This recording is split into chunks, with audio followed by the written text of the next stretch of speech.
Hello sexy head, it's Ainsley here for your daily adventure fare. So today I wanted to talk to you guys about whiny little bitch-itis and how having whiny little bitch-itis has crippled me for a very, very long time.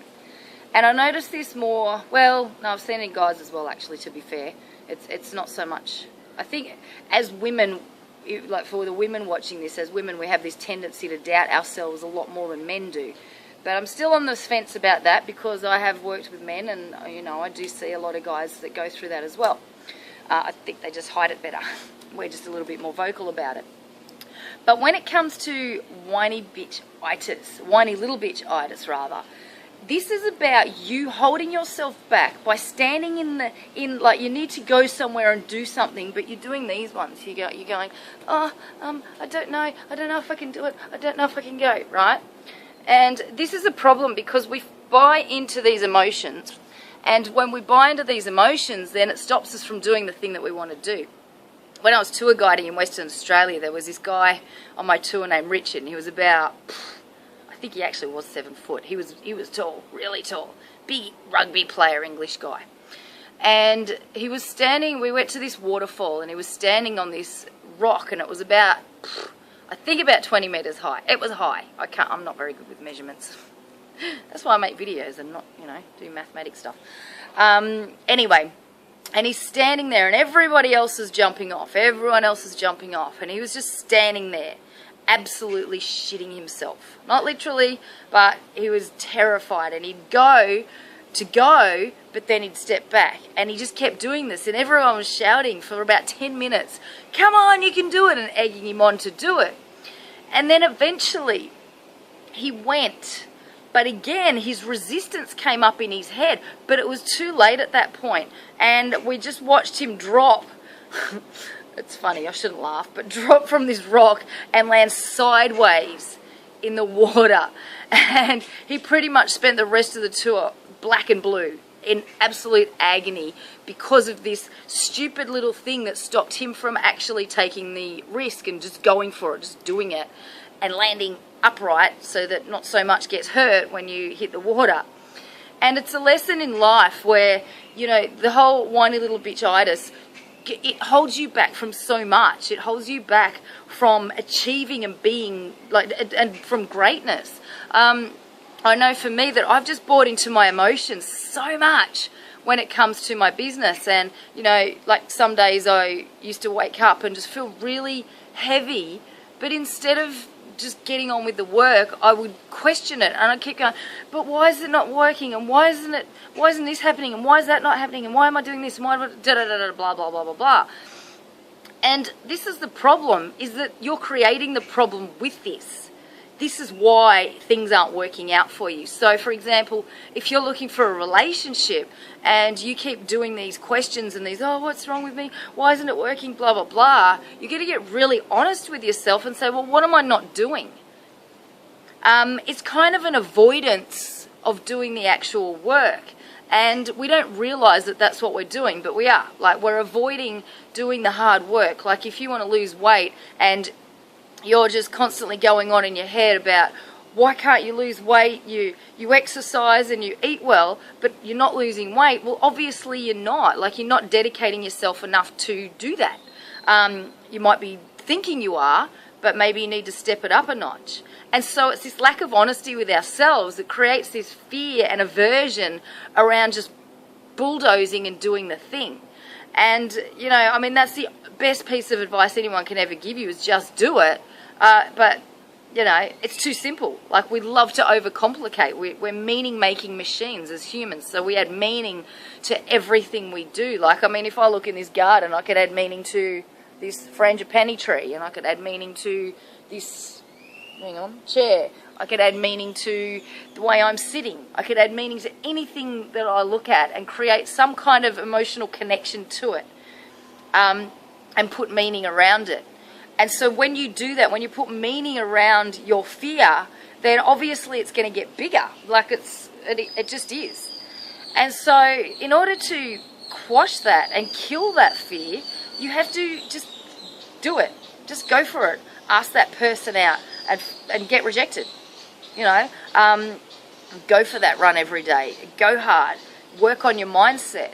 And what happens is that when you start working on your mindset, you'll find that the emotions go away when you start doing the work that you need to do. All right? Now, there'll be times where you talk yourself out of it. Like even now, you know, I was thinking, okay, I've got to do a video. Suppose I better have a shower and make myself look half decent. And then it became an effort. And I was like, stop being a whiny little bitch. Just have a shower and just do your video. Whatever. You know, and it took the emotion out of it. It took the, and the heaviness that we put on ourselves and on stuff to do it, because we create this barrier. We put this barrier up between ourselves and the thing by our emotions. We let our emotions run us and let our emotions dictate whether we're going to do the thing or not. And that is not taking control of your life. That's actually just letting life take control of you. And a lot of people, I wouldn't say most, but a lot of people live their lives like that, letting just shit happen to them instead of going out and getting it. And so, you know, anything that you want in your life, you've got to be proactive about it. Like your belief system, the things you believe. Like I was talking to someone yesterday and she said that she wants to be a nurse, maybe, at the end of that. And I knew that came from a lack of self-belief. But I said, well, why a maybe? And she said, oh, because I have to study. And it's like, well, if you want the goods, I mean, I didn't say this, but it's you know, I felt that way, that if you want the goods, then you've got to do the work. Like, you don't just turn up to a hospital one day, hey guys, I'm here. Like, you have to actually study and go through the hard yards to get there. And, you know, anything in your life, like, requires some level of sacrifice and maybe giving up something that you love doing in order for you to get to a greater, a higher level in terms of your achievements. And, you know, that might mean not going out Friday, Saturday night if you want to travel the world. Like, you've got to save, so you skimp on your social life. It's like you have to give up on buying clothes. You have to... Whatever you want to do, there are sacrifices. There is a give and take in that. And if you're not giving but you want to take, then you're never going to get it, and you're going to feel like a failure because you're not getting it, but you're just not being honest with yourself because you're not doing the fucking work. And I had to get super, super honest with myself because that's what I was doing. People were saying, do this, do this, do this, do this. And I was still going, and pussyfooting around for way too long. Like, way too long, doing all the stupid little details because I logically knew it, but I didn't get it. I didn't fully get it at the cellular level. And so now I've got it at the cellular level, and now I'm doing the things that I need to do. But even now, it still comes up. There's still the resistance. There's still that whiny little bitchitis comes up, and but then I've got to, just do it. And when you just say to yourself, just do it, the emotion's gone. You're giving yourself that push, and you've got to be hard on yourself. Like, you can't be, you know, maybe I'll do it tomorrow or whatever. I mean, unless you're going to commit to doing it tomorrow and actually do it tomorrow, okay? I mean, putting it off is fine, but how important is it to you? And your priorities right now, or what's important to you, is based on what you're doing, whether you like it or not. You might say your values are working hard, but you sit at work and read a magazine every day. That's not working hard. That's just fucking around. And so it's important to get really, really honest with yourself. Like, what are you not doing right now that's keeping you where you are, that's keeping you stuck in the place that you're at? Because for as long as you keep doing that, my friend, you won't get what you want. You just won't. So, you've got a choice. So if you want me to help you do that, all you need to do is head on over to AinsleyM.com. That's AinsleyM.com, and click on book a consult, and we can get on the phone and have a chat about your goals, your fears and barriers in your whiny little bitchitis, and then create a cracking plan to get you the things that you want. And also, if you also want to get onto my site, there's a My Fantasy Life Starter Pack. It's a free pack.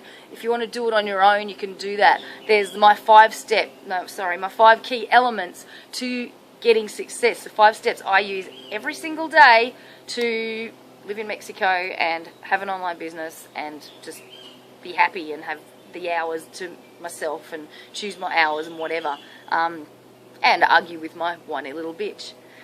So that's AinsleyM.com, and the other thing I want you to do is get out here and play, because the world is waiting.